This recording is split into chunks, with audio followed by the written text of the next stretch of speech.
দর্শক, পরিস্থিতি এখন ঘুরে দাঁড়াচ্ছে।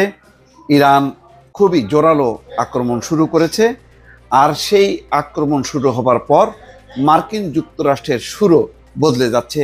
দর্শক, এই বিষয়ে সংবাদ এবং বিশ্লেষণ নিয়ে আপনাদের সামনে হাজির হচ্ছি। তবে তার আগে আবারও অনুরোধ করছি, যারা এখনো ভয়েস বাংলা সাবস্ক্রাইব করেননি, সাবস্ক্রাইব করবেন এবং লাইক শেয়ার দিয়ে পাশেই থাকবেন। আসুন দেখি সর্বশেষ কি পরিস্থিতি সেটি আমরা জানি। এখানে খবরে বলা হচ্ছে, ইসরায়েলি সামরিক গোয়েন্দা কেন্দ্র এবং মোসাদের অভিযান পরিকল্পনা কেন্দ্রে হামলা।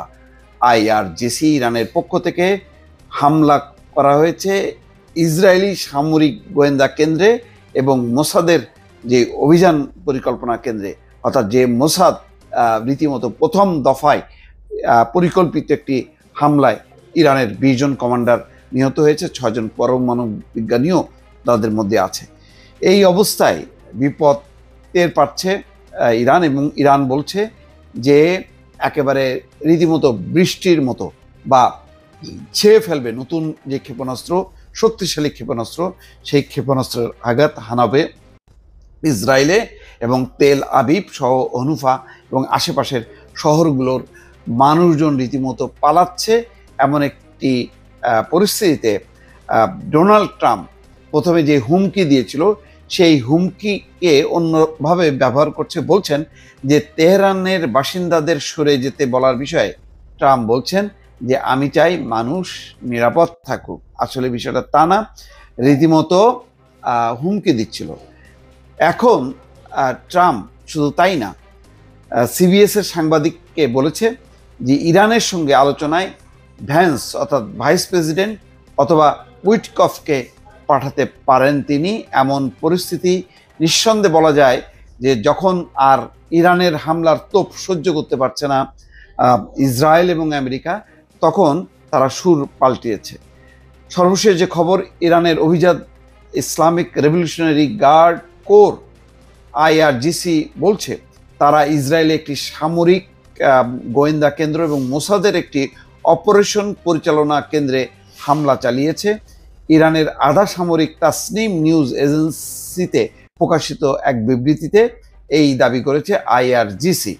এর আগে ইসরায়েলি গণমাধ্যমে বলা হয় ইসরায়েলের মধ্যাঞ্চলের শহর হার্জলিয়ায় ক্ষেপণাস্ত্র হামলা হয়েছে। উপকূলীয় শহরটিতে অবস্থিত একটি স্পর্শকাতর স্থান নিশানা করে এই হামলা চালানো হয়। এই স্পর্শকাতর স্থান বলতে সাধারণত কোনো সামরিক বা কৌশলগত স্থানের ইঙ্গিত দেয়। ডোনাল্ড ট্রাম্প সুর বদলেছেন, বলছেন যে তেহরানের বাসিন্দাদের সরে যেতে বলার বিষয়ে যুক্তরাষ্ট্রের প্রেসিডেন্ট ডোনাল্ড ট্রাম্প বলছেন, আমি শুধু চাই মানুষ নিরাপদে থাকুক। ইসরায়েলের জন্য কিছু করতে পারেন কিনা সাংবাদিকদের এমন প্রশ্নের উত্তরে ট্রাম্প বলছেন, এই মুহূর্তে আমরা মোটামুটি ভালো আছি। মনে রাখবেন, ইরান পরমাণু অস্ত্র পেতে পারে না। ট্রাম্প সোমবার সামাজিক যোগাযোগ মাধ্যমে দেওয়া এক পোস্টে হুঁশিয়ারি দিয়ে বলেন, ইরানিদের অবিলম্বে তেহরান খালি করতে হবে। সিএনএন জানায়, নিজের যোগাযোগ মাধ্যম ট্রুথ সোশ্যালে ট্রাম্প লিখেছেন, সবাইকে এখনই তেহরান ত্যাগ করতে হবে, তবে এর পেছনে নির্দিষ্ট কোনো কারণ তিনি উল্লেখ করেননি। ইরানের সঙ্গে আলোচনায় ভ্যান্স বা উইটকফকে পাঠাতে পারেন ট্রাম্প।